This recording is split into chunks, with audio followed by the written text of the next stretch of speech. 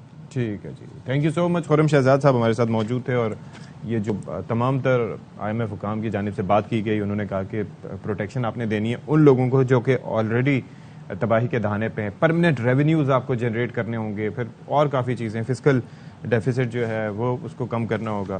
Let's see کیا کرتے ہیں جی. اب سیاسی معاملات پر ذرا بات کر لیتے ہیں کہ ہماری سیاست میں کیا ہو رہا ہے, کیونکہ آپ کی معاشی جو سرٹنٹی ہے نا وہ آپ کی سیاسی سرٹنٹی کے ساتھ کافی جڑی ہوئی ہے. تو یہی اصل میں بات ہے. تو اس وقت چیئرمین پاکستان تحریک انصاف عمران خان صاحب یہ کہتے ہیں کہ مریم نواز صاحبہ کو مسز منڈیلا بنانے کی کوشش ناکام ہو گئی. پھر ساتھ ہی وہ یہ کہتے ہیں کہ نواز شریف واپس آئیں, مقبولیت کا اندازہ ہو جائے گا. انہوں نے صحافیوں سے گفتگو کی اور کہا کہ موجودہ حکومت انتخابات کرانے میں سنجیدہ نہیں, اور بروقت انتخابات کے انعقاد کے لیے ان کی نظریں صرف اور صرف عدلیہ سے ان پر ہیں اور ان سے امیدیں ہیں. پھر اس کے ساتھ ساتھ ایک اور ڈیولپمنٹ یہ تھی کہ عارف الوی صاحب جو کہ صدر مملکت ہیں, ان کی ملاقات بھی ہوئی عمران خان صاحب سے, جس کے مناظر آپ اپنے ٹیلی ویژن اسکرینز پر دیکھ رہے ہیں. یہ زمان پارک میں ملاقات ہوئی, اور پھر اس کے اندر انہوں نے جو خیبر پختونخوا اور پنجاب میں الیکشنز کی تاریخ نہیں دی گئی اس پر بھی اپنے تحفظات کا اظہار کیا, اور پھر یہ کہا کہ 90 دن میں انتخابات نہ ہوئے تو یہ آئین شکنی ہوگی. اچھا, یہ تو ہو گئی خان صاحب کی بات. اس کے اوپر مریم نواز نے ایبٹ آباد میں تنظیمی کنونشن سے خطاب کیا, اور اس پر وہ حزب توفیق برس پڑی تحریک انصاف پر, اور کہا کہ سہولت کار آپ کو بچانے نہیں آئیں گے, جیلیں بھرنے کی باتیں کرنے والے 10 سال جیبیں بھرتے رہے. 10 سال میں عمران خان کی حکومت نے یہاں کون سی نئی سڑک بنائی ہے, کون سا نیا سکول بنایا ہے؟ یہ آج جو جیلیں بھرنے کی بات کر رہے تھے, 10 سال یہ اپنی جیبیں بھرتے رہے.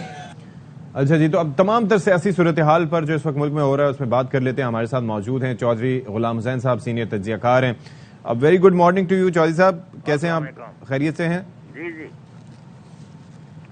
ہاں جناب. جی چودھری صاحب, یہ ذرا بتائیں کہ خان صاحب تو کہہ رہے ہیں کہ جی موجودہ حکومت بالکل سنجیدہ نہیں ہے الیکشنز کرانے میں, اور صرف عدلیہ کی جانب ان کی نظریں ہیں, تو یہ انتخابات کا معاملہ کہاں جاتا ہے وہ دیکھ رہے ہیں آپ؟ جی وہ یہ جی موجودہ حکومت اور ان کے زیر اثر ادارے, کوئی کہتا ہم فوج نہیں دے سکتے, کوئی کہتا پولیس نہیں دے سکتے, ہم عدلیہ نہیں دے سکتی ڈیوٹی کے لیے, پیسے نہیں دے سکتے. حیرانی کی بات ہے کہ بھئی وہ پھر کل چیف جسٹس پاکستان نے بالکل درست فرمایا, انہوں نے کہا نومبر میں تو یہ الیکشن کمیشن کہہ رہا تھا کہ ہم الیکشن کے لیے تیار ہیں, تو اب یہ کیا ان کو مروڑ اٹھ رہے ہیں. تو یہ بات بڑی فضول حرکتیں ہیں, کیونکہ خان نے جو وہ گگلی کرائی تھی وہ اسمبلیاں توڑ کے, اگرچہ وہ لگتا تھا کہ اپنے پاؤں پر کلاڑی ہے, لیکن اب یہ بری طرح پھنسے ہوئے ہیں. بالآخر آج یا کل میں عدالت نے آرڈر پاس کر دینا ہے, وہ آئین سے آپ نہیں نکل سکتے. ہاں, یہ تو بات آپ صحیح کہہ رہے ہیں. اچھا, یہ جو الیکشنز نہ ہوئے تو پھر یہ جو جیل بھرو تحریک ہے, آپ کو لگتا ہے کہ یہ سٹارٹ ہوگی, اس کی جانب جائیں گے خان صاحب, کیونکہ reservations with in the party بھی آ رہے ہیں اس تحریک سے متعلق؟ نہیں, وہ ستی صاحب مجھے تو اس کے اوپر خود بڑا سوال ہے کہ یہ جو ہوتی ہے نا جیل بھرو تحریک, یہ تھی کہ آزادی کی تحریک کے لیے نا ہندوستان میں اور بھی کئی ملکوں میں ہوگا کہ جب اب پاکستان میں بھی جب مارشل صاحب ضیاء اللہ کا یا کسی اور وقت جب حکومت تمام پابندیاں لگا دیتی ہے جلوس جلسے پر, پولیٹیکل ایکٹیویٹی پر, آئین اور قانون معطل ہوتا ہے, تو اس وقت پھر پارٹیاں تانگ آمد بجانگ آمد, یعنی 2-4 آج ریگل سے فلاں پر گرفتاری دے گا, آج پارٹی گیٹ سے فلاں گرفتاری دیں گے, آج بمبینو سنیما کے باہر سے گرفتاری دیں گے, جی جی جی, آج ساحل سمندر. تو وہ اس وقت وہ گرفتاریاں دیتے ہیں رضا کارانہ, انہوں نے کوئی وائلیشن نہیں کی ہوتی, لیکن اس وقت وہ لوگ جیلیں بھر دو تاکہ حکومت جو ہے بے بس ہو کے شہری آزادیاں بحال کرے. اس وقت تو آپ جلوس جلسے کر رہے ہیں, آپ یعنی ایک جلسہ تو روز ہی ہوتا ہے, 150-200 آپ کے چینل جو ہے آپ کے گھر کے باہر کھڑے ہوتے ہیں, اور کوئی ورکر آئے یا نہ آئے تو چینلوں کے ذریعے پوری دنیا میں آپ کا جلسہ چل رہا ہوتا ہے, ایک پروٹیسٹ ریکارڈ ہو رہا تھا. لیکن چودھری صاحب ایک چیز مجھے بتائیں ذرا کہ یہ جو آپ کہہ رہے ہیں اور جو طریقہ کار اس میں بتایا گیا تھا کہ پہلے ٹاپ ٹیئر جو قیادت ہے وہ جائے گی اور پھر اس کے بعد پھر ارکان اسمبلی جائیں گے, پھر اس کے بعد اس سے نچلی قیادت تو پھر آخر میں کہیں گے ہم نہیں گرفتار کرتے, کس چیز کی آپ نے وائلیشن کی ہے؟ ایگزیکٹلی کسی کو پتھر مار رہے ہیں, کسی کو گولی خدا نخواستہ مار رہے ہیں, آپ پارلیمنٹ پر حملہ کر رہے ہیں, کیا کر رہے ہیں آپ؟ سڑک پر آ جائیں جی مجھے گرفتار کر لیں, میں فواد چودھری ہوں. ہاں چوہدری صاحب, یہ تو رجسٹریشن بھی ہو رہی تھی, لیکن وہ بات یہی ہے نا کہ آپ یہ کہہ رہے ہیں کہ وہ گرفتار ہی نہیں کریں گے کیونکہ آپ نے کوئی قصور نہیں کیا. ہاں جی, یہ میں کہہ رہا ہوں کیونکہ ابھی کوئی شہری آزادیاں سلف نہیں ہوئی. ہاں, اور عدالتیں کام کر رہی ہیں اور عدالتیں ریلیف بھی دے رہی ہیں لوگوں کو, یہ نہیں کہ نہیں دے رہی. اچھا اب ذرا یہ مریم نواز سے متعلق آخری بات کر دیں کہ وہ کافی ایک جانب حکومت مشکلات میں ہے, سیاسی بھی اور مالی بھی. آئی ایم ایف نے آج بھی پیسے نہیں دیے سر, اور اوپر سے ایک تو کابینہ کا سائز بھی بڑھا رہے ہیں اور ساتھ میں بڑے سخت بیانات بھی دے رہے ہیں. تو کیا پالیسی کیا ہے ان کی؟ ابھی ان کی کوئی پالیسی نہیں ہے, چمٹے رہو اقتدار سے. اچھا, اور جو اپنے کیسز رہ گئے ہیں باقی وہ بھی ختم کراؤ, اور کسی طرح نواز شریف کی معافی تلافی کراؤ, کیونکہ ان کی جو نااہلی ہے نا وہ سپریم کورٹ نے کی ہوئی ہے. اچھا, وہ یعنی وہ اس کا ریلیو یا تو سپریم کورٹ فل کورٹ بیٹھے تو وہ اوور ٹرن کرے یا صدر معافی دے. ٹھیک ہے جی, ٹھیک ہے جی, بہت شکریہ.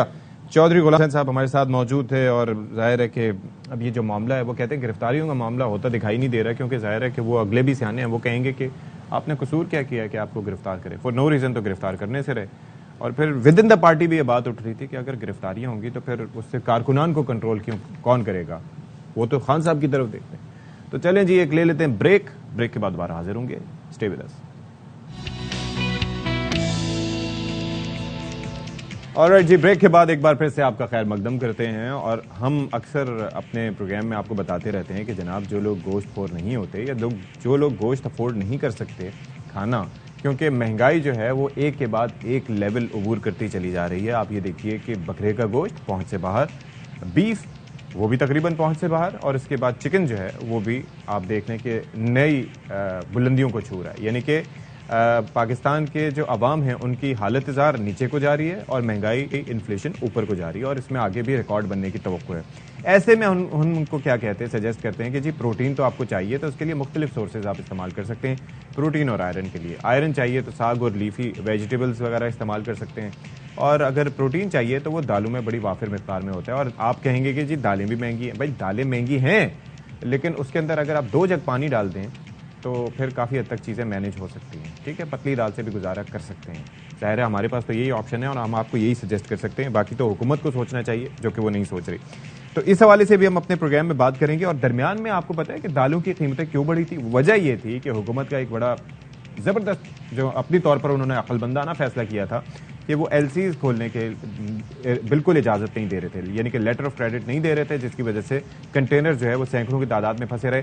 آپ کے علم میں ہوگا کہ اس دوران پیاز وغیرہ کی قیمتیں بھی 250 روپے, ابھی بھی 250-300, ابھی بھی کچھ کم نہیں ہوئی اتنی پیاز کی قیمتیں, کیونکہ وہاں پر کنٹینر پھنسے ہوئے تھے. پھر دالوں کے کنٹینر بھی پھنسے ہوئے تھے, اور کہا یہ جا رہا تھا کہ اگر یہ یوں ہی پھنسے رہے تو پرائسز نہ جانے کہاں تک جائیں گی. تو اب آپ دیکھ لیں کہ جو ہمارے ہاں دالیں جو ہے تقریباً 70 سے 75% ہم امپورٹ کرتے ہیں, تو ہماری فوڈ انسیکیورٹی کا اندازہ بھی آپ اس بات سے لگا سکتے ہیں. تو اس وقت کیا صورتحال مختلف علاقوں میں, مارکیٹوں میں کیا صورتحال ہے؟ تو پریسائسلی آج ہم بڑے شہروں کے حوالے سے تو بات کرتے ہیں, لیکن اولیاء کی سرزمین ملتان میں کیا صورتحال ہے, وہاں پر سے مرزا احمد علی ہمیں جوائن کریں, ان سے ذرا بات کر لیتے ہیں, جان لیتے ہیں. مرزا صاحب بتائیے گا کہ یہ دالوں کے کیا ریٹ ہیں مارکیٹ میں, اور گزشتہ دنوں ہم نے دیکھا کہ ہر چیز کموڈیٹی پرائسز میں اضافہ ہوا, تو دالوں کے ریٹ بھی بڑھے ہیں. جی بالکل, بات کی جائے دالوں کی تو دالوں کے نرخوں میں بھی اضافہ دیکھنے میں رہا. آپ کو بتاتا چلوں کہ گزشتہ 15 روز کے دوران جو ہے دال مونگ 50 روپے اضافے کے ساتھ 280 روپے فی کلو فروخت ہو رہی ہے. دال چنا جو ہے وہ 20 روپے اضافے کے ساتھ 260 روپے فی کلو فروخت ہو رہی ہے. دال ماش جو ہے وہ 50 روپے اضافے کے ساتھ 440 روپے فی کلو فروخت ہو رہی ہے. دال مسور کی بات کی جائے تو 50 روپے اضافے کے ساتھ 280 روپے کلو فروخت ہو رہی ہے, جبکہ چنا جو ہے سفید چنا 360 روپے فروخت ہو رہا ہے. اس میں گزشتہ 15 دن کے دوران جو ہے 100 روپے فی کلو کا اضافہ ہوا ہے. کالے چنا جو ہے وہ 30 روپے اضافے کے ساتھ 220 روپے بک رہا ہے. دکانداروں کے مطابق جو ہے غلہ منڈی میں آئے روز جو ہے ان کے ریٹ جو ہیں وہ زیادہ ہو رہے ہیں, جبکہ اگر بات کی جائے ہول سیل ڈیلر کی تو ان کا یہ کہنا ہے کہ پیچھے سے مال ان کو سپلائی نہیں ہو رہا, جس کی وجہ سے جو ہے ان کو مہنگے ریٹ پر خرید کر آگے ان کا مارجن کم ہوتا ہے, وہ مہنگے ریٹ پر بیچ رہے ہیں. اگر بات کی جائے پرائس کنٹرول کمیٹیوں کی تو پرائس کنٹرول کمیٹیاں جو ہیں وہ دالوں کی قیمت کنٹرول کرنے میں بھی بالکل ناکام نظر آتی ہیں, کیونکہ ہر 15 دن بعد اور ہر 8 دن بعد لازمی طور پر جو ہے ان کے نرخوں میں اضافہ ہو رہا ہے. اور ایک اور چیز بھی ہے مرزا صاحب کہ دیکھیں ہمارے ہاں مہنگائی کے حوالے سے عوام کو تھوڑا سا سمجھانا بہت ضروری ہے کہ ایک تو یہ ہے کہ مہنگائی ویسے ہی ہو رہی ہے, جیسے کنٹینر پھنس گئے, جاری نہیں ہوئے, طلب اور رسد میں فرق ہوا تو ہو گیا. دوسرا یہ جو ذخیرہ اندوزی ہوتی ہے اور من مانے نرخوں پہ فروخت ہوتی ہے, اس کی وجہ سے مہنگائی میں 3 گنا اضافہ ہو جاتا ہے, جو کہ پرائس کنٹرول کمیٹیوں کے ان ایفیکٹو ہونے کی جانب اشارہ کرتا ہے. جی بالکل, اگر ملتان شہر کی بات کی جائے تو یہاں پر ذخیرہ اندوزوں کے خلاف سٹی ڈسٹرکٹ گورنمنٹ کی طرف سے کارروائیاں تو کی جاتی ہیں, لیکن آئل اور آٹے کو جو ہے وہ زیادہ فوکس کیا جاتا ہے. لیکن گزشتہ 1 ماہ سے جو ہے کوئی بھی کارروائی جو ہے کسی قسم کی دیکھنے میں نہیں آئی. شاذ و نادر ہی ہوتا ہے کہ کہیں دالوں کے ذخیرے پر جو ہے کوئی کامیاب کارروائی کی جائے اور اس کو جو ہے اوپن مارکیٹ میں لایا جائے. آپ کو بتا دوں کہ پرائس کنٹرول کمیٹیاں جو ہیں وہ اس وقت بھی ان کا فوکس صرف آٹا رہ گیا ہے, جس پہ بھی کارروائیاں نہیں ہو رہی. ٹھیک ہے جی, بہت شکریہ مرزا احمد علی, آپ نے ملتان کی صورتحال سے آگاہ کیا, بتایا کہ کیا ہو کیا رہا ہے بیسکلی, اور یہ چیزیں تھوڑا سا بہتری کی جانب جاتی ہوئی دکھائی نہیں دے رہی. اچھا جی, تو اب ہم ذرا بات کر لیتے ہیں دالیں کیوں امپورٹنٹ ہیں, اور جو میں آپ کو شروع میں بتا رہا تھا کہ بھائی ایک نعم البدل ہو سکتی ہیں گوشت کا, کیونکہ ابھی بھی 250-300 کے قریب پہنچی ہیں, بہت مہنگی ہو گئی ہیں, لیکن پھر بھی کیا کرے, غریب نے گزارا تو کرنا ہے. تو ان میں غذائیت کتنی ہے, ہم پہلے بھی بات کرتے رہے, آج بھی کرتے ہیں. ماہر غذائیت ڈاکٹر عریج ہارون ہمارے ساتھ اسٹوڈیوز میں موجود ہیں. بہت شکریہ عریج, آپ نے ہمارے لیے وقت نکالا ایک بار پھر. یہ بتائیں ذرا کہ دالیں, میں نے صحیح تھوڑا سا بتایا, کچھ غلط تو نہیں؟ آپ نے بالکل غلط نہیں بولا, اور اصل میں اگر خالی دالوں کی بات نہیں, پلسز کی بات کرنی چاہیے. پلسز کیوں؟ کیونکہ اس میں جو ہے نا بینز, چک پیز, یہ جو چنے ہیں, مٹر ہیں, ایون پینٹس جو ہے نا یہ اس میں آتے ہیں, لیگیومس میں, پلسز میں. تو یہ سارے وہ پروٹین سورسز, ہم تو پیس کو, مٹر کو جو ہے نا وہ پہلے ایک زمانے میں کہا جاتا تھا پور مینس میٹ کہتے تھے, یعنی کہ غریب انسان کی جو ہے پروٹین جو ہے اس میں سے ملتی ہے, گوشت کم میں تو آج جو نہیں افورڈ کر سکتے. لیکن ابھی جیسے آپ نے بتایا کہ مہنگائی تو ہوگی, لیکن آپ میٹ جب لیتے ہو نا تو میٹ کے اندر الگ سے ایک نیوٹریشن ہوتی ہے, ٹھیک ہے. آپ جب دالیں یا سبزیوں کی طرف جاتے ہو تو ان کی نیوٹریشنل ویلیو چینج ہو جاتی ہے. اچھا چلیں, اس پہ مزید میں آپ سے تھوڑا سا بات کروں گا. ایک بریکنگ نیوز ہے, وہ ظاہر ہے کہ نیوز مارننگ شو ہے تو ہمیں وہ ساتھ ساتھ وہ بھی آپ تک پہنچانی ہے. تو خبر یہ ہے کہ کشمیر دشمنی میں مودی حکومت ایک پستی پر اتر آئی ہے اپنی جارحیت کی, اور دہلی پولیس جو ہے وہ کشمیری مظاہرین پر ٹوٹ پڑی ہے, جس کے مناظر آپ اپنے ٹیلی ویژن اسکرین پر دیکھ سکتے ہیں. اور یہ آپ یہ دیکھیے کہ یہ مظاہرہ کشمیر میں نہیں ہو رہا, یہ مظاہرہ ہو رہا ہے دہلی میں, جو بھارتی دارالحکومت ہے, اور وہاں پر پرامن احتجاج کے دوران کشمیری رہنما محبوبہ مفتی پر انسانیت سوز تشدد کیا گیا. اور لیکن گرفتاری کے دوران بھی محبوبہ مفتی کشمیر ہمارا ہے کے نعرے لگاتے رہی. لئیق الرحمان ہمارے ساتھ موجود ہیں, ان سے ہم مزید جان لیتے ہیں. لئیق, اس طرح کے مناظر ہم کشمیر میں دیکھتے رہے, مقبوضہ آبادی میں تو تشدد کیا جاتا رہے, لیکن اپنے دارالحکومت میں پروٹیسٹ کرنے پر یہ سلوک. بالکل اشفاق, دنیا کی سب سے بڑی نام نہاد جمہوریہ ہونے کے دعوے ہیں بھارت, اور جہاں پر نئی دلی ان کے دارالحکومت میں ایک پرامن احتجاج کشمیریوں کا, جس پر محبوبہ مفتی بھی جو کشمیری لیڈر ہیں موجود تھیں, مگر جس انداز میں دہلی پولیس کی طرف سے مظاہرین تشدد کیا گیا وہ انتہائی افسوسناک ہے. تاہم یہ بھی دیکھا کہ گرفتاری کے دوران محبوبہ مفتی مسلسل کشمیر ہمارا ہے کے نعرے لگاتی رہیں. مقبوضہ کشمیر میں ان کی طرف سے یہ کہا گیا کہ افغانستان سے بھی بدتر صورتحال ہے, افغانستان کی طرح مقبوضہ کو بھی تباہ کیا جا رہا ہے, اور انہوں نے مودی سرکار کو ایسٹ انڈیا کمپنی قرار دیا ہے. اپنے اسٹیٹمنٹ کے دوران ان کی طرف سے یہ کہا گیا کہ مودی سرکار تحریک آزادی کشمیر کو دبانے کے لیے اونچی ہتھکنڈے استعمال کر رہی ہیں, اور نئے نئے طریقے اختیار کیے جا رہے ہیں, اور بھارتی حکومت کی طرف سے حریت پسندوں کے گھر اور کاروبار ناجائز طور پر مسمار کرنے کا سلسلہ بھی جاری ہے. جی اشفاق. ٹھیک ہے جی, بہت شکریہ آپ کا لئیق الرحمان, ہمیں تمام تر صورتحال سے آگاہ کرے. تو آپ یہ دیکھ لیں کہ کس قدر اخلاقی پستی کا شکار ہے مودی حکومت. اور اب آپ یہ دیکھ لیں کہ اننت ناگ اسلام آباد کا یہ علاقہ ہے جہاں پر کس طریقے سے وہاں پر بھی تشدد کیا گیا, وہاں پر بھی گھروں کو مسمار کیا گیا, وہاں پر بھی ان پر حالت زندگی تنگ کر دی گئی. یہ آپ دیکھ لیں کہ شبیر شاہ کا جو سری نگر میں گھر ہے اور دفتر غیر قانونی طور پر ضبط کر چکی ہے. اننت ناگ میں حریت رہنما قاضی یاسر کی دکانوں کو ناجائز قرار دے کر مسمار کر دیا گیا. اس کے ساتھ ساتھ 29 جنوری کو مودی حکومت نے کل جماعتی حریت کانفرنس کے سری نگر میں مرکزی دفتر کو بھی ضبط کر لیا تھا. اچھا, اس سے پہلے اگر ذرا جائیں تو جون 2022 میں دہلی میں مسلم طلباء کے مظاہروں پر مودی سرکار نے 300 طلباء کے گھروں کو مسمار کر دیا تھا. آپ اندازہ کیجئے کہ یہ وہ ملک ہے جو دنیا کی سب سے بڑی جمہوریت ہونے کا دعوے دار ہے, اپنے آپ کو سیکولر بھارت کہتا ہے, لیکن اصل میں ان کے ذہن میں ایک ہی چیز چل رہی ہوتی ہے جسے وہ اکھنڈ بھارت کہتے ہیں, اور اس کا ایک منصوبہ ان کے ذہن میں ہے. لیکن عالمی برادری کے کانوں پر جوں تک نہیں رینگتی, کیونکہ عالمی برادری بات کرتی ہے کہ معاشی اعتبار سے بھارت کتنا اسٹرانگ ہے اور اس کے ساتھ ہم کیا کیا آگے معاہدے کر سکتے ہیں, اپنی معیشت کو بہتر بنا سکتے ہیں. تو باقی انسانی حقوق کا کیا ہے, وہ تو جو مرضی کرتا رہے, کوئی پوچھنے والا نہیں ہے, لیکن پاکستان اس پر آواز بہرحال اٹھاتا رہے گا. اچھا جی, اس سے پہلے ہم بات کر رہے تھے, ہمارے ساتھ موجود ہیں نیوٹریشنسٹ ڈاکٹر عریج ہارون, اور ظاہر ہے کہ ہم پلسز کے حوالے سے بات کر رہے تھے, صرف دالوں کے حوالے سے نہیں کہ کتنی ان کے اندر غذائیت ہوتی ہے اور کیا سلسلہ ہوتا ہے. پلیز عریج کنٹینیو کیجیے گا. ایک تو یہ کہ دکھ بڑا ہوتا ہے نا ایسی چیزیں دیکھ کے, تو ہم تھوڑا سا پلسز کی ہیلتھ کی بات کر لیتے ہیں. پلسز میں بتائی تھی کہ جیسے پروٹین کا کنٹینٹ بہت اچھا ہوتا ہے, صحیح ہے, چاہے وہ دالیں لے لیں آپ, چنے لے لیں, لوبیا لے لیں آپ, یا مٹر لے لیں. ایون جیسے میں نے کہا پینٹس جو ہے نا وہ پلسز کے ایک فارم میں آتے ہیں. پینٹس اور ناٹ نٹس ایکچولی, تو وہ اس کی تو ویسے میں نٹ آتا ہے نا, تو ہم سمجھتے ہیں کہ ہمارا سستا ترین نٹ نہیں ہے وہ, اس لیے کیونکہ وہ دال کے ایک ریلیشن میں آپ اس کا کزن کہہ لیں, تو اس لیے وہ سستا ہے. لیکن جتنی بھی دالیں ہیں نا, ڈفرنٹ ٹائپ کی آپ دالیں لیں گے تو ان میں منرل کنٹینٹ بڑا ڈفرنٹ ہو جاتا ہے, ان کے اندر وائٹامنس ڈفرنٹ ہو جاتی ہے کمپیئر ٹو میٹ. تو میں کہتی ہوں کہ آپ ضرور سبزیاں لیں. جو میرے پاس بالکل ایسے پیشنٹس آتے ہیں جو کوئی گوشت نہیں کھاتے, تو وہ دالوں پہ بھی ان کی میجر کانٹینٹ جو ہے وہ پروٹین کا دالوں سے آتا ہے یا چنوں سے آتا ہے. ایک امپورٹنٹ چیز کہ فائبر کنٹینٹ بہت اچھا ہوتا ہے, فلنگ بہت ہو جاتی ہے. آپ تھوڑی کوانٹٹی میں لیتے ہیں لیکن آپ زیادہ دیر تک فلڈ اپ رہتے ہیں, کیونکہ وائٹامن بی کے کمپلیکسز بہت زیادہ ہے اس کے اندر. تو وائٹامن بی جیسے ہمیں پتا ہے کہ vitamin B is important for our nerve, اب گٹ سسٹم ہماری ہیلتھ کے لیے بہت امپورٹنٹ ہے. تو وائٹامن بی بہت امپورٹنٹ اس کے اندر ہوتی ہے. آئرن کی سورسز بھی ہیں, پوٹیشیم بہت اچھی ہوتی ہے. پوٹیشیم از ویری امپورٹنٹ کہ ہمارا بلڈ پریشر کنٹرول رہے. تو جتنے لوگ دالوں کے جتنے بھی پلسز کے جتنے فارمز لیتے ہیں نا, تو ویٹ لاس بھی ان کا اچھا ہو جاتا ہے. ہارٹ ہیلتھ, کارڈیو ویسکولر جتنی بھی ڈیزیزز ہیں جیسے بلڈ پریشر ہو گیا, ڈائبٹیز ہو گئی, یہ کنٹرول رہتی ہیں چیزیں اگر کسی کو ہیں, اور نہیں ہے تو اپنے آپ کو رسک سے بچا لیتے ہیں. لیکن ہم لوگ اتنا مطلب ایک ڈس ریسپیکٹفلی مطلب کھاتے تو ہیں, لیکن ڈس ریسپیکٹفلی اس کو دالوں کو کیوں ٹریٹ کرتے ہیں کہ جی, حالانکہ آپ یہ دیکھ لیں کہ اس کو آپ چاہے جتنا مرضی پانی ڈال دیں وہ اپنا ٹیسٹ نہیں کھوتی. دال کے سوپ بن جاتے ہیں. آپ بینس کے جیسے چنوں کا ہومس بنتا ہے وہ کھاتے ہیں.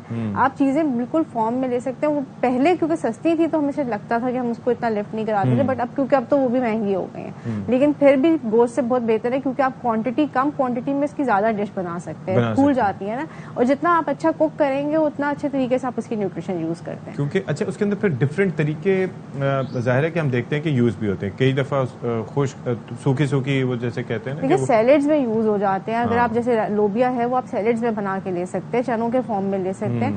آپ اس کی نیوٹریشن کو ڈفرینٹ فارمز میں یوز کر سکتے ہیں. اور سب سے اچھی بات یہ کہ جب دال ہم بنا رہے ہوتے ہیں یا ہم چنے بنا رہے ہوتے ہیں, لوبیا بنا رہے ہیں, ہمیں آئل کی کوانٹٹی کم رکھنی پڑتی ہے. We don't need too much of oil, جو ہم لوگ ہے ہیلتھ کے لیے ویسے ہی بہت بڑا. ان کو دوسروں کو بھوننے کے لیے اس کو تو بھوننے کے لیے ہمیں اس میں آئل بھی ڈالنا پڑتا ہے, بھی زیادہ حالانکہ اس کو بھی اگر آپ چاہیں تو بھوننے کی ضرورت کیا, آپ پانی میں اس کو گلا سکتے ہیں, لیکن اس میں فلیور نہیں آئے گا نا. پھر دال میں زبان کا چسکا بھی تو چاہیے, مرچی ڈالی تو وہ بہتر اچھا فلیور ہو جاتا ہے. دوسرا اس کے اندر کیونکہ پوٹیشیم کی وجہ سے پوٹیشیم ہے, منرلس کی سورسز بہت زیادہ ہیں. اور دال کی سب سے اچھی بات ہوتی ہے کہ جب ہم لوگ تھوڑی کوانٹٹی میں لیتے ہیں وہ بھولتی ہے تو اس کی کیلری کنٹینٹ کم ہو جاتا ہے آٹومیٹیکلی. تو it is very good for weight loss. جو میرے پاس کیونکہ میجورٹی ویٹ لاس کے لیے پیشنٹس آتے ہیں, تو میں کہتی ہوں آپ ضرور یہ جتنے بھی بینز ہیں, چنے ہیں, یہ آپ ضرور اپنی ڈائٹ میں ایڈ کریں.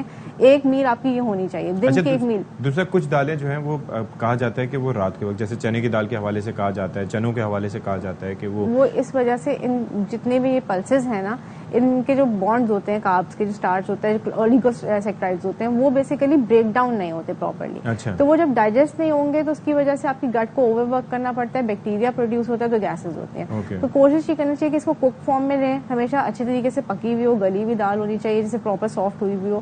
اس کے علاوہ اس کی ٹائمنگ جیسے رکھیں. پھر اس کے بعد آپ جب لیتے ہیں تو ایک میں کہتی ہوں ضرور آپ جو ہے نا کوئی منٹ کا یا کچھ جیسے دھنیا پودینے کی چٹنی بنا لی, وہ ضرور اپنے ایڈ آن کر لیں ساتھ. All right. اور پھر کالے چنے اور سفید چنے دیکھو اس میں سے فائبر کا کنٹینٹ ڈفرینٹ ہے, ٹھیک ہے, تو فائبر کی وجہ سے جس میں فائبر زیادہ ہوگا اس کی کیلری کنٹینٹ کم ہو جائے گا, وہ زیادہ دیر تک آپ کو فیلنگ افیکٹ دے گی, ورنہ ایسا کوئی نیوٹریشنل بہت زیادہ ڈفرینس نہیں ہے. اچھا جی, اب یہاں پر کیا اسحاق ڈار صاحب کے حوالے سے میں نے اپنے ناظرین کو بتایا تھا کہ وہ پریس کانفرنس, بہت شکریہ اریج آپ تشریف آئیں, اسحاق ڈار صاحب کے حوالے سے بتایا تھا کہ جی وہ کریں گے 9:30 بجے پریس کانفرنس, تو ان کی پریس کانفرنس جو ہے وہ شروع ہو گئی. اناؤنس تھی 31 جنوری سے لے کے 9 فروری تک, اور کل رات انہوں نے واپس واشنگٹن جانا تھا.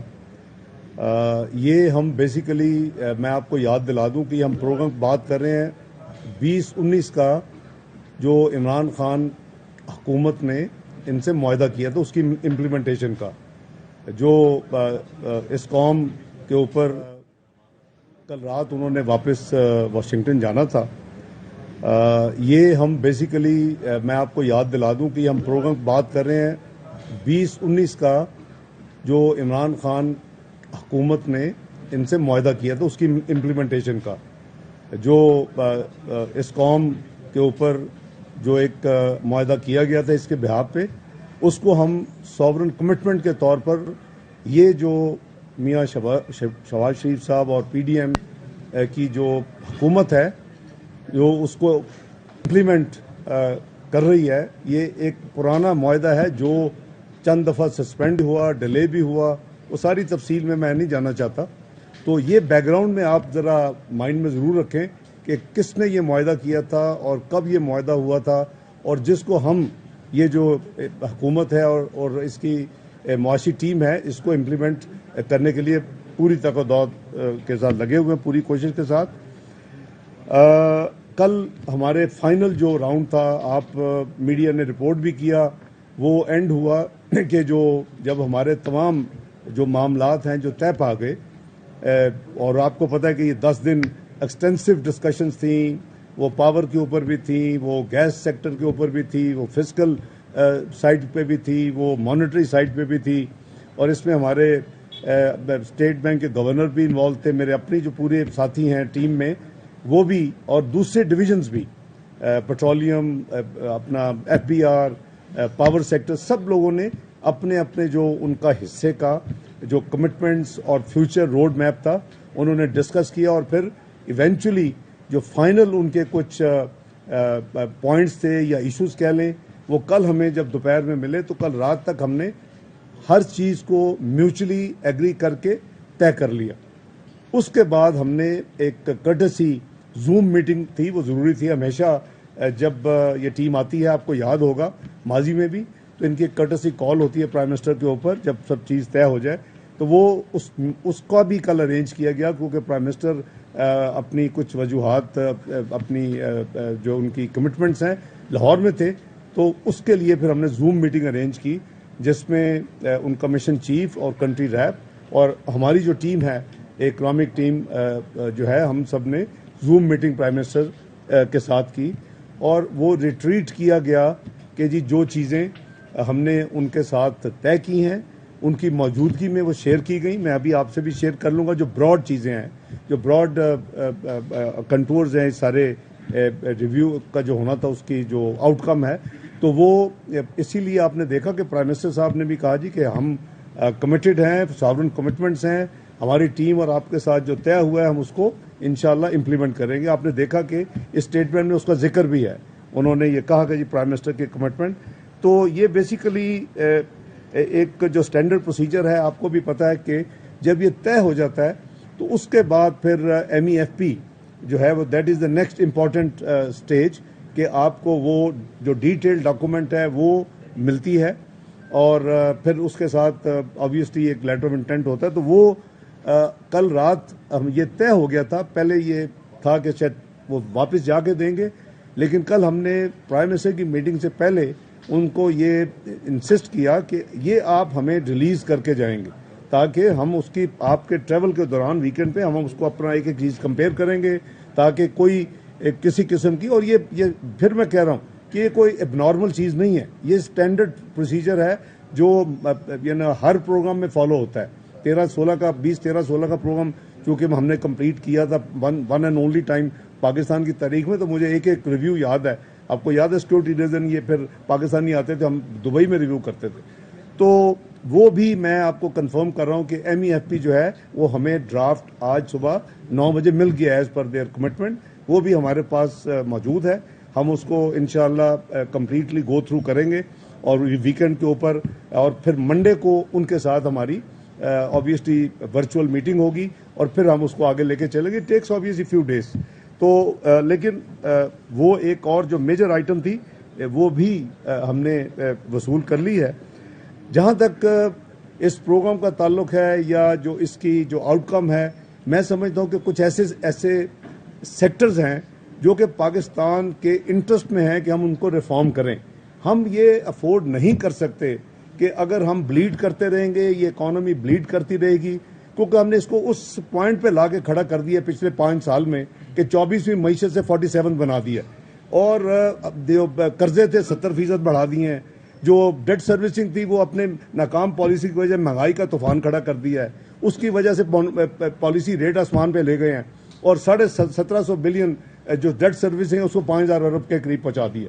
تو یہ انہوں نے نہیں کیا, یہ ہم نے ہماری اپنی انکمپیٹنس ہے. اس ملک میں جو 5 سال کی جو تباہی ہوئی ہے معاشی, جو اس میں مس گورننس ہے, جو اس معیشت کی بدحالی ہے, اس کے ذمہ دار وہ لوگ ہیں جنہوں نے اس کو مس ہینڈل کیا ہے. Without going further in detail, آپ کو پتا ہے کہ ہم اس پہ وقتاً فوقتاً بات بھی کرتے ہیں, تو ابھی ان چیزوں کو فکس کرنا ضروری ہے. آپ اگر بجلی کے سیکٹر کو دیکھیں تو وہ ایک علیحدہ ایک الون ایسا سیکٹر ہے کہ جس میں 3000 ارب کی جو بجلی جو کاسٹ ہوتی ہے جنریشن, اس کی جو ریکوری ہے 1800 بلین ہوتی ہے. اس کا قریباً 550 بلین کے قریب ہم بجٹ میں ڈالتے ہیں, پھر بھی اس کا بہت بڑا ایک حجم ہے وہ پھر اس میں سرکل ڈیٹ میں. تو یہ ریفارم ہمارے لیے ہیں, تکلیف دہ ہیں, لیکن ہم نے کرنے ہیں. اور آپ کو یاد ہوگا 2013 میں جب آئے تھے, ابھی پروگرام ہم نے شروع نہیں کیا تھا, ہم نے قریباً 16-17 میجر ریفارم خود ہی بجٹ میں ڈال دیے تھے, 5 دن کے تو بجٹ پیش کر دیا تھا. تو اسی اسپرٹ کے ساتھ اور جو ساورن کمٹمنٹس ہیں اس کو ریڈ ٹوگیدر ہم اس چیز کو ہم نے پوری اس پروگرام جو 10 دن کا ڈائلاگ تھا اس میں ہم نے پوری طرح اپنے آپ کو تیار بھی کیا ہوا تھا. ٹیم کو میں کمپلیمنٹ کرتا ہوں, شارٹ نوٹس تھا, دوسری ڈویژن کے نمائندگان سیکرٹری صاحبان ادھر نہیں ہیں, لیکن انہوں نے بھی اپنا فعال رول ادا کیا. FPR نے کیا, پاور ڈویژن نے کیا, پیٹرولیم منسٹر نے کیا, بلکہ ان کے سیکرٹری چونکہ لیٹلی کو ٹریول کر رہے تھے اپنی ذاتی وجہ, تو منسٹر صاحب نے بھی اپنا رول ادا کیا, اور بسپ والوں نے بھی اپنا رول ادا کیا. تو ہمارا جو بھی اسٹیک ہولڈر جو ہمیشہ اپنا کام کرتے ہیں, تو میرے نزدیک یہ 10 دن کی جو ڈائلاگ تھی یہ پازیٹیولی کنکلوڈ ہوئی ہے. کسی چیز کے اوپر ابھی کوئی ابہام نہیں ہے. ہمارے انڈرسٹینڈنگ جو میوچل ہے وہ ایز اے سیٹ کہ ہم تو پچھلی حکومت کی بھی ساورن کمٹمنٹس کو پوری کرنے کا میں نے آتے ہی 72 گھنٹے پہ اعلان کیا تھا کہ ہم پوری کریں گے. ہم کوشش کریں گے انشاءاللہ کہ پاکستان دوسری دفعہ اپنی تاریخ میں IMF کا پروگرام مکمل کرے, اور انشاءاللہ اسی اسپرٹ کے ساتھ اور ساورن کمٹمنٹ کو سامنے رکھتے ہوئے ہم نے یہ سارا پروسیس جو ہے وہ مکمل کیا ہے. اور انشاءاللہ یہ جو ونس پورا آگے جو MEFP فائنل ہو جائے گا, کہ اس کے بعد ان کا اپنا انٹرنل پروسیس ہے, پھر بورڈ کی میٹنگ ہوتی ہے, اور اس میں پھر فائنلی جب اپروول ہوتا ہے تو پھر آپ کو ڈسبرسمنٹ ہوتی ہے. وہ ایک اسٹینڈرڈ پروسیجر ہے, وہ نہ کوئی شارٹ ڈاؤن ہو سکتا ہے, نہ ہوپ فلی اس کو وہ محلے اننیسری اس کو ایکسٹینڈ کریں گے. اس کے نتیجے میں جو کیلکولیٹڈ ہمارا ہے نیکسٹ رینج جو ہے وہ $1.2 بلین کی 894 million SDRs we will be entitled to us review کے نتیجے میں انشاءاللہ. اور وہ ہمیں وہ آبویسلی ریلیز ہوگا ونس ایگزیکٹو بورڈ جو ہے وہ اس کو یعنی ہمیں اپروو کرے گا. لیکن جیسے میں نے عرض کیا کہ MEFP کے ساتھ کے اوپر ڈسکشن انشاءاللہ ہماری ان سے منڈے سے شروع ہو جائے گی. جہاں تک میں سمجھتا ہوں کہ میں ان کو بھی فرینکلی دیکھیں, جب دو ٹیمز نیگوشیٹ کرتی ہیں ان کا اپنا اپنا ہدف ہوتا ہے کہ انہوں نے کیا اچیو کرنا ہے, اور ہمارا اپنا ہدف ہوتا ہے کہ ہم نے کیا ایگری کرنا. تو میں سمجھتا ہوں کہ اٹ از فیئر کہ ان کی ٹیم کو بھی ہمیں یعنی کریڈٹ دینا چاہیے کہ انہوں نے بھی اپنی پوری جافجانی آن بہاف آف دیئر ادارہ انہوں نے کی, اور ہماری ٹیم نے پاکستان کے بہاف پہ کی. تو جو ہمارا جو میوچل جو فائنل جو ڈیسیژنز ہوئے ہیں وہ میرا خیال ہے کہ اس سے پہلے کہ پھر آپ کی وہ تشنری رہے اور آپ ڈھونڈتے پھریں, رانا صاحب دفتروں میں پھریں, پھر ان کو ملے نہ، تو میں خود ہی ہم آپ سے شیئر کر لیتے ہیں دا میجر چیزیں جو ہیں. سب سے پہلے تو یہ ہے کہ اس پالیسی جو پیکج ہے اس میں آپ نے بھی پڑھا ہوگا، میں بھی پڑھتا رہا ہوں، کوئی ساتھی 800 ارب لکھتا رہا ہے، کوئی 700 لکھتا رہا ہے، کوئی 600 لکھتا رہا ہے. 170 ارب کے جو فسکل ریز ہمیں ٹیکسز لگانے ہوں گے، اور ہماری حد الامکان یہی کوشش ہے کہ کوئی ایسا ٹیکس نہ لگے جو کہ ڈائریکٹلی غریب، انڈائریکٹ تو اثر ہوتا ہے لیکن ڈائریکٹلی کسی بھی عام کامن آدمی کے اوپر بوجھ نہ بنے یا اس کے اوپر اس کا اثر نہ ہو. تو ہمارے جو فائنل نمبر آپس میں طے ہوئے ہیں وہ 170 بلین ہے، ایز اپوز ٹو رپورٹڈ بار بار کوئی 600، کوئی 700، کوئی 800، اپنی مرضی سے. وہ ہم شوق ہے ہمیں کہ جلدی جلدی ہم کہہ دیں کہ ڈیڈ لاک ہو گیا، ختم ہو گیا سارا کچھ، جا رہے ہیں اللہ حافظ فار ایور. تو ایسی بات نہیں ہے. پاکستان کے انٹرسٹ بھی میری ریکویسٹ ہوگی ہم سامنے رکھیں، کیونکہ یہ ہمارے ملک کے انٹرسٹ میں نہیں ہے. مجھے یہ ایز اے پاکستانی کہنے کا میرا فرض ہے کہ میں یہ کہوں کہ ہم سب کو all of us we must make sure کہ ہم پاکستان کے انٹرسٹ کو ضرور سامنے رکھیں. دوسری جو ہماری انرجی سیکٹر میں جو ریفارمز ہیں، جیسے میں نے عرض کیا کہ وہ فیڈرل کابینہ اور جو پروسیس ہے اس کے ذریعے جو ہماری طے ہوئی ہیں انشاءاللہ ہم اس کو امپلیمنٹ کریں گے. اور مین جو اس کا تھرسٹ ہے کہ آگے جو فلو ہے اس کو روکا جائے، اس کو کسی طریقے سے گیس سیکٹر میں بھی اور انرجی سیکٹر میں بھی اس کو ہم روکیں، اور ہم جو ان ٹارگیٹڈ سبسڈیز ہیں اس کو ہم منیمائز کریں. جیسے میں نے کہا کہ یہ ویسے پاکستان کے انٹرسٹ میں یہ ساری چیزیں، اور ساورن کمٹمنٹ کے ساتھ ساتھ ہم سب کا فرض بھی ہے کہ ہم یہ تمام جو پرابلمز ہیں معیشت میں اس کو ہم فکس کریں. اور ہم نے کی تھی الحمدللہ 2013 میں اور 14 میں اور 15 میں، لیکن بہرحال پھر وہ ہم دوبارہ ڈیریل ہو گئے. اسی طرح جو ہمارا پیٹرولیم سیکٹر ہے اس میں گیس کے سرکٹ ڈیٹ میں فلو کو ہم نے زیرو کرنا ہے جی، اور وہ جو فلو ہے وہ آئندہ تاکہ اس میں وہ مزید ایڈ نہ ہو. This is one of the understanding and agreement. آپ کو پتہ ہے کہ کیونکہ آپ نے وہ شاید سوال کریں، میں خود بتا دیتا ہوں. پیٹرولیم ڈیولپمنٹ لیوی کی جو کمٹمنٹ ہے وہ اس وقت جو ہے قریباً پوری ہو چکی ہے. پیٹرول پہ 50 روپے کی لمٹ ہم پوری کر چکے ہیں ماضی میں. جو 50 روپے کی ڈیزل پہ تھی اس میں 40 پورے ہو چکے ہیں. تو اس پہ جو بیلنس ہے 10 روپے وہ ہمیں 5 روپے 1 مارچ 1 اپریل کو، but automatically that had to be done. لیکن میں at the cost of clarification آپ کو یہ بھی بتا رہا ہوں، یہ بھی اس انڈرسٹینڈنگ کا حصہ ہے کہ انہوں نے ہمیں یاد کرایا، تو ہمیں یاد ہے کیونکہ ہم آلریڈی کر رہے ہیں. ہم ایز پر انڈرسٹینڈنگ اس کو آگے لے کے جا رہے ہیں. اور جو ولنریبل ہے ان کی انفلیشن کی وجہ سے اور ان کے جو اس وقت بوجھ ہے، میں بس کی بات کر رہا ہوں، بے نظیر ان کو سپورٹ فنڈ کی جو لوگوں کو، اس میں ہم نے ان سے یہ طے کیا ہے کہ اس پہ 40 ارب کا گورنمنٹ جو ہے وہ 360 ارب جو اس وقت بجٹڈ ہیں اور ایلوکیٹڈ ہے اس کام کے لیے، اس کو 400 ارب پہ لے جایا جائے گا. اور وہ جو موسٹ ولنریبل ہے تاکہ ان کو 40 ارب کی مزید جو ہے 30 جون تک ان کو ریلیف ملے. تو یہ اس کے مین خد و خال ہیں.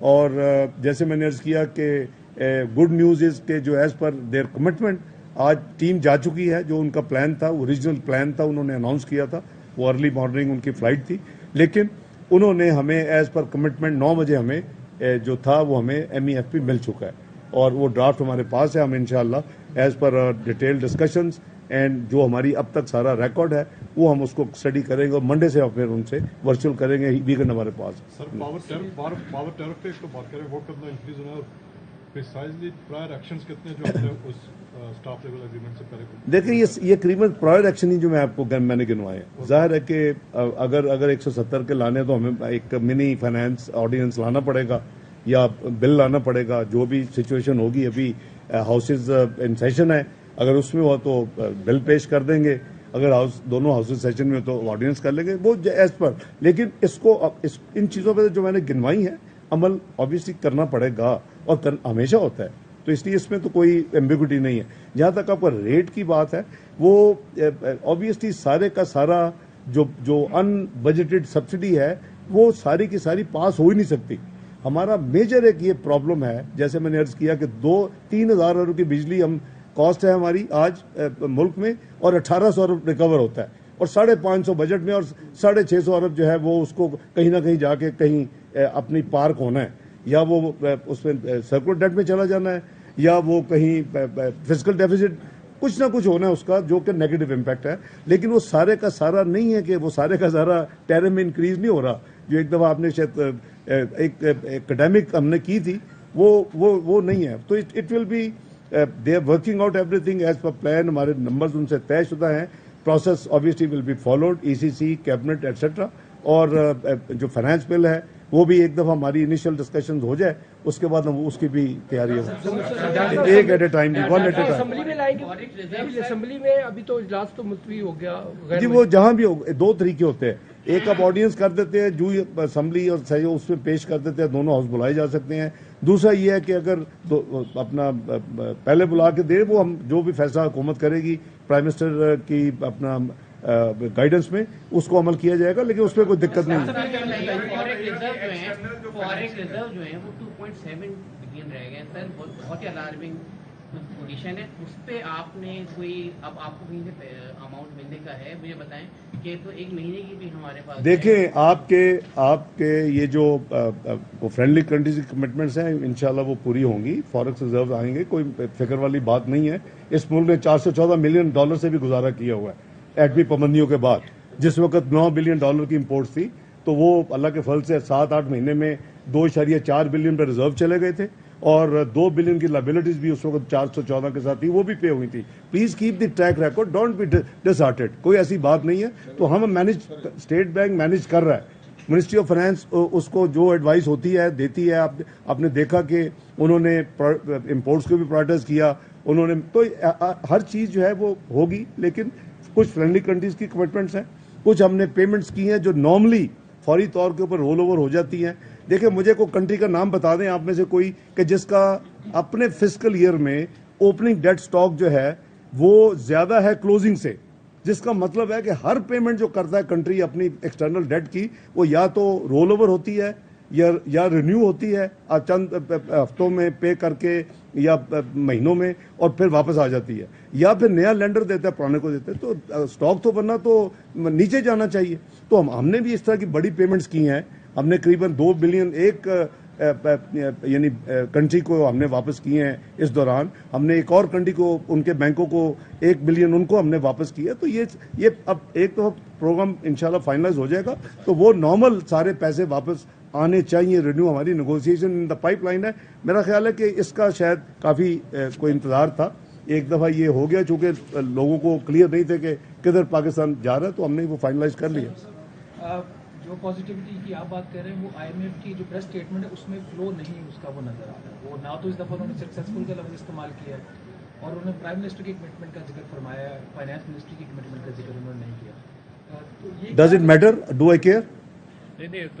کیا فرق پڑتا ہے؟ Prime minister is the leader of the team.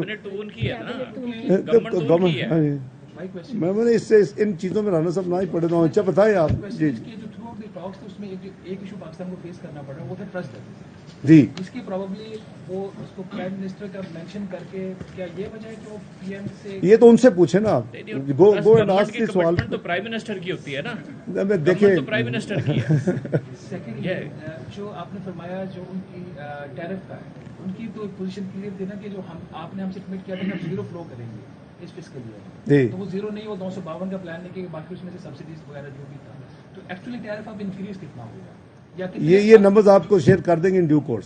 ابھی وہ ایگزیکٹ نمبرز نہیں ہیں کیونکہ وہ ظاہر ہے پاور ہے. جی 0 بھی نہیں تھا، 75 جی 75 بلین تھا. آپ کو یاد ہوگا زیادہ نہیں ہوگا ٹیرف انکریز. وہ 75 نہیں ہوگا، اس پہ ایڈجسٹمنٹ ہوگی. ہو ہی نہیں سکتا. وہ آپ اپنے کیسے آپ کے 300 یونٹ تک جو آپ کے مین کنزیومرز ہیں اس کو you can't life line consumer کو بوجھ کیسے ڈال سکتے ہیں؟ یہ ہماری یہ ان سے جو نیگوسیشن اور جو ایگریمنٹ ہوا وہ میرے نزدیک سیٹسفیکٹری ہے. Team is happy and satisfied. اس میں یہ رانا صاحب جو آپ نے بات کی ہے نا، اس کی بھی ذمہ دار پچھلی گورنمنٹ ہے. کریڈیبلٹی گیپ ہے، ان کو ٹرسٹ نہیں ہے. وہ کہتے ہیں کہ جی یہ اس ملک میں ایگریمنٹ کرنے کے بعد نہ صرف امپلیمنٹ نہیں پچھلی حکومت نے کیا بلکہ ریورس کر دیا. جب ووٹ آف نو ٹرسٹ آیا ان کے خلاف تو انہوں نے کہا جی کہ اب جانے لگے تو اب اس کو الٹا کر جائے. وہ اس نے بہت ڈیمیج کیا پاکستان کی ریپوٹیشن کو اور پاکستان کی کریڈیبلٹی کو. اور اس ٹاکس میں یہ اس کے اوپر ایک بہت بڑا اثر ہے کہ ان کو شور نہیں ہے کہ جی ہم بات کریں گے, وہ کہیں گے, یہ ایگری کریں گے, تو اس کا تو میرا سمپل جواب ہے کہ مجھے کوئی بتا دے کہ جو ہم نے 20, 13, 16 لاسٹ معاہدے میں جو پی ایم ایل این کی حکومت نے کیا تھا, ایک دفعہ بھی جو کمٹمنٹ کی پوری نہیں کی ہو. کنسالٹنٹ کمٹمنٹ یا تو آپ کریں نا, you should be bold enough not to agree if you don't intend to implement. So ایسی بات نہیں ہے. جو ہم نے ہارڈ نیگوشیشن کی ہے, سب کچھ کیا ہے, لیکن جو ڈویبل ہے وہ ایگری کیا ہے. میں اسی لیے ان کو بھی میں نے کریڈٹ دیا کہ دونوں ٹیمز نے اپنی اپنی پوری کوشش کی ہے. ہماری ٹیم نے پاکستانی اپنے بہن بھائیوں کا اور ملک کی انٹرسٹ کو سامنے رکھ کے کیا ہے. انہوں نے ظاہر ہے کہ اپنا ہوتا ہے جو بھی ایجنڈا, جیسے جس کا آپ نے کوٹ کیا 75 بلین, لیکن it is not 70 going to be 75, mutually agreed. جی جی سر, ڈاکٹر صاحب مدثر علی احمد دنیا ٹی وی. ڈاکٹر صاحب ایک تو یہ چیز کلیئر کر دیں کہ اس مل کب تک جائے گی. سیکنڈ نمبر پہ سر یہ بتا دیں کہ جیسے آپ نے کہا کہ سرکولر ڈیٹ گیس کا فوری ختم کرنا ہوگا. گیس کا سر سرکولر ڈیٹ نہیں, آپ نے یو مس انڈرسٹوڈ می. میں نے بالکل نہیں کہا کہ گیس کا فوری ختم کرنا ہوگا. اس میں مزید اضافہ نہیں ہونا چاہیے گیس کے سرکولر ڈیٹ میں. اس کی جو اس وقت فلو ہے جو کہ قریباً 270 بلین ہے, یا جو ان کا ایگزیکٹ نمبر وہ پاور اپنا پیٹرولیم منسٹری دے دے گی, اس کو آگے روک دینا ہے. سرکولر ڈیٹ اس وقت کوئی کلیئر کرنے کی کمٹمنٹ نہیں ہے, لیکن آپ کو پتہ ہے کہ ہم اپنی ایکسرسائز کر چکے ہیں اس کو ریڈیوس کرنے کے لیے. لیکن وہ اسٹینڈ الون ہم اپنا کریں گے, اپنا کام, وہ ہمارے اپنے انٹرسٹ میں. سوال میرا ابھی کمپلیٹ نہیں ہوا تھا ڈاکٹر صاحب. یار کافی اچھا رزلٹ آیا, لیکن کل ایک چیز بڑے تواتر سے کہی جاتی رہی کہ اسٹاف لیول ایگریمنٹ نہیں ہو سکا, تو اس کی کیا؟ میں عرض کرتا ہوں بھائی, اسٹاف لیول ایگریمنٹ ہوتا ہے جب ایم ای ایف پی جو ہے وہ ایگری ہو جاتی ہے, اور پھر لیٹر آف انٹینٹ سائن ہوتا ہے, اس پہ فائنانس منسٹر بھی کرتا ہے, اس میں گورنر اسٹیٹ بینک بھی کرتا ہے. دس از دی اسٹینڈرڈ پروسیجر. تو وہ اس کو کہتے ہیں اسٹاف لیول ایگریمنٹ. تو اس کے لیے ہمیشہ جب یہ نیگوسیشن والا فیز ختم ہوتا ہے تو چند دن لگتے ہیں, اس میں 3-4 دن لگتے ہیں جنرلی. آئی ہوپ کہ اس سے زیادہ آپ نہ لگیں, اور وہ ہمارا انشاءاللہ منڈے سے کام شروع ہو جائے گا ورچوئل میٹنگ کے ذریعے. جی بھائی, تھینک یو سو مچ. جی میں عرض کر رہا تھا کہ جس طرح آپ سرکولر ڈیٹ گیس کا اور پاور سیکٹر کا کنٹرول کریں گے, ختم کریں گے, اس کے لیے آپ کو ایکسٹرا میئرس لینے ہیں. سر, آپ کو کیا اندازہ لگا رہے ہیں کہ مہنگائی کی شرح کہاں پہ جا کے کھڑی ہوگی, اور پھر مہنگائی کو کنٹرول کرنے کے لیے آپ کیا اقدامات ہیں؟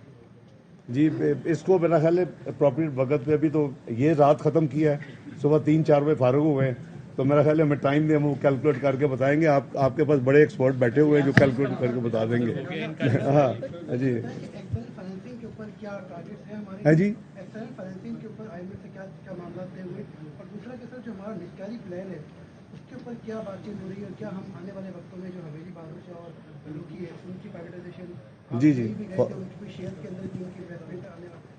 جہاں تک بھائی ایکسٹرنل ریسورسز کا تعلق ہے, میں نے کہا کہ ایک تو وہی جو سورس ہے ہمارے فرینڈلی کنٹریز کا کمٹمنٹس ہیں, انہوں نے پبلک سٹیٹمنٹس بھی دی ہوئی ہیں, اور دوسرا جو پرائیویٹائزیشن کے حوالے سے جو آئٹمس جس پہ آپ نے حویلی بہادر شاہ اور بلوکی کا ذکر کیا, دونوں آن ٹریک ہے.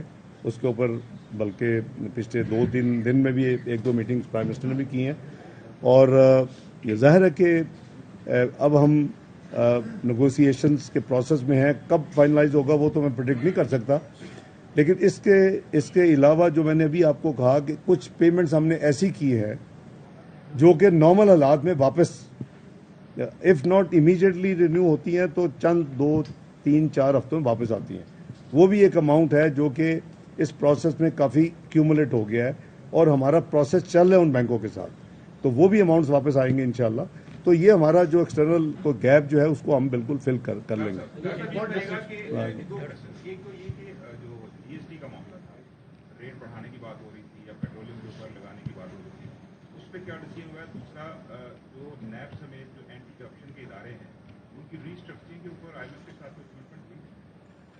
نہیں, جو آپ کا پہلا سوال ہے اس میں تو فسکل جو میئرز ہیں 170 ارب کے, تو اس میں شامل ہے بھائی, کہ اسی میں ہوگا جو کچھ ہوگا. وہ میں وہی کلیریفائی کرنا کہ سیلز ٹیکس ہم نے پیٹرول کے اوپر نہیں مانا, اور انہوں نے اس کو ہمارا کنسیڈ کر دیا اپنی. یہ جو تھی, یہ میں نے پڑھا پریس میں بھی تھا, جو آپ کی بھی صحیح انفارمیشن ہے, لیکن ہم نے مانا نہ, اور انہوں نے کنسیڈ کیا. دیٹ مینس کہ ہم نے میوچلی ایگری کیا کہ جو پیٹرولیم جو یہ پروڈکٹس ہیں اس کے اوپر سیلز ٹیکس نہیں ہوگا, یہ ایگری ہوا. جہاں تک جنرل سیلز ٹیکس کا آپ کا تعلق ہے وہ آبویسلی 170 بلین میں وہ جو ایک آپ ظاہر ہے کہ کسی چیزوں میں کچھ آپ کریں گے نا ٹنکر کریں گے آگے پیچھے تو وہ اس میں وہ شامل ہوگا جو آپ کا سوال ہے اس میں شامل ہوگا. وہ جو ہی ہم فائنل کرتے ہیں finance bill obviously it matter of these not لمبا تو وہ آپ سے آپ کسی اور کو بھی نہیں اس پہ تو that was not an agenda کہ نیب کو ری اسٹرکچر کرنا وہ دیٹ واز ناٹ یہ جب میں نے کہا نہیں یہ ہمیں جو اب فلو کو روکنا ہے اس کے لیے جو بھی پاور سیکٹر میں جتنا روکنا ہے وہ 75 بلین پہ نہیں آنا وہ میں دوبارہ کلیریفائی کر رہا ہوں. تو اس میں ظاہر ہے کہ یہ ساری چیزیں will be on the menu کہ ہم نے کیسے کس چیز کو کرنا. جی آپ 62 بلین ڈالر آنے دیں تو دیکھیں سب بزنس ایز یوزول شروع ہو جائے گا انشاءاللہ. ہماری طرف سے سوال ہے ایک سوال میرا یار آپ نے شروع میں بھی کیا تھا نا باقی کو موقع رضا آپ نے روز ٹی وی سے میرا سوال یہ ہے کہ اس ساری باتوں کا ایک سیاسی پہلو بھی ہے. آپ نے بڑا یہ تھا کہ جی اب ڈیفالٹ ہو گیا یہ ہو گیا ڈوب گیا اب آپ قوم کو کیا کہیں گے؟ میں نے تو نہیں کہا کبھی ڈیفالٹ. میں نے ہمیشہ کہا کہ لوگ تو یہی نا ان کو سمجھائیں کہ پاکستان کو اس طرح بدنام نہ کریں کہ ڈیفالٹ ہو گیا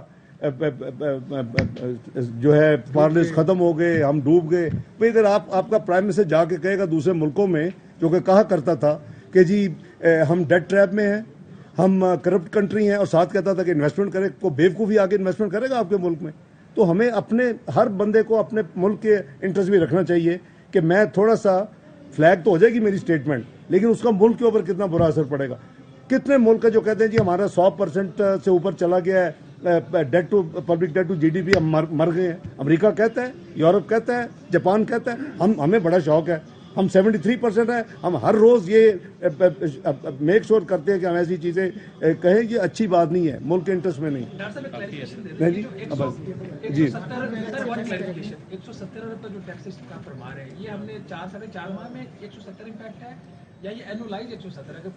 آپ جانتے ہیں اینولائز نہیں ہم نے 4 مہینے میں کٹے کرنے نہیں سال کا اس طرح نہیں نا تسی اپنا جڑی پرانی اسٹیٹمنٹ ثابت کرنا چاہتے ہو نا 170 اگر یہ اس فسکل ایئر میں لینا ہے لیکن یو آر رانگ ونس اس لیے کہ how can you multiply ختم ہو گیا اس one off of course is one off نہیں ہوتے یار یہ تو کبھی نہیں ہوتا نا اس طرح کی چیزیں. آپ جو میئرز لے رہے ہیں آپ نے 170 ارب کے لیے اب اس کو ہائپوتھیٹیکلی کہیں جی ٹائم دے دو وہ تو نہ لگا نہ دیا کسی نے. بس جی تھینک یو ویری مچ میری ایزی سی ہے جی تھینک یو. آل رائٹ جی تو آپ نے دیکھ لیا وفاقی وزیر خزانہ اسحاق ڈار صاحب جس طرح سے ہم نے تذکرہ کیا تھا کہ انہوں نے پریس کانفرنس کی اور IMF کا جو ایک مشن پاکستان آیا تھا اور مذاکرات ان سے مکمل ہو گئے لیکن معاہدے کے بغیر وہ چلے گئے تو ابھی سٹاف لیول ایگریمنٹ بھی ہونا باقی ہے. تو اسحاق ڈار صاحب نے یہ آ کے بتایا کہ کیا کرنا ہے پاکستان نے. تو یہ کہا ہے کہ جناب جائزہ ہو گیا تو اس کے بعد پاکستان کو 1.2 ارب ڈالر کی قسط ملے گی لیکن ابھی سٹاف لیول ایگریمنٹ ہوگا اس کے بعد پھر جا کے بورڈ جو ہے وہ میٹنگ کرے گا. لیکن اہم ترین نکات کیا ہیں وہ یہ ہیں کہ بھائی 170 ارب روپے کے مزید ٹیکس لگیں گے اور ساتھ ہی ساتھ یہ ٹیکس جو لگائے جائیں گے یہ عوام کے لیے جاننا بہت ضروری ہے کہ یہ ٹیکس یا پھر ایک آرڈیننس کے ذریعے لگائے جائیں گے یا پھر فائنینس بل کے ذریعے ان ٹیکسوں کا نفاذ ہوگا.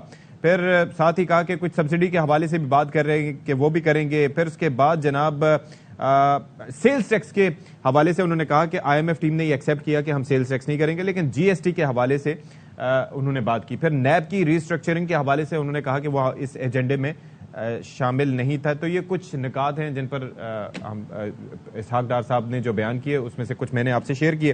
مزمل اسلم صاحب ماہر معاشیات ہمارے ساتھ موجود ہیں.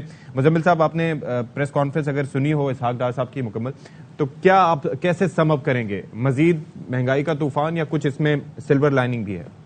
نہیں انہوں نے تو صاف کہہ دیا صحافی کے سوال پہ کہ وہ پرائر ایکشن ہمیں فوراً کرنے ہیں اور جس میں سب سے بڑی انہوں نے خبر دے دی بجلی کی بڑھانے کی گیس کی بڑھانے کی 170 ارب کے ٹیکسز کی بڑھانے کی. تو یہ سارا کچھ جو ہے آپ سمجھ لیں کہ آج سے شروع ہو جائے گا. یہ آپ پیر سے شروع کر دیں گے یہ فائرنگ اس کی اور اس کے بعد IMF کو جو ہے مین وائل مطمئن کریں گے دیکھیں جی یہ ہم نے کر دی ہے اور پھر دیکھتے ہیں IMF آگے اس کو کس طرح تھرو کرتا ہے. لیکن وہ بات صحیح کر رہے ہیں کہ MEFP جب آتا ہے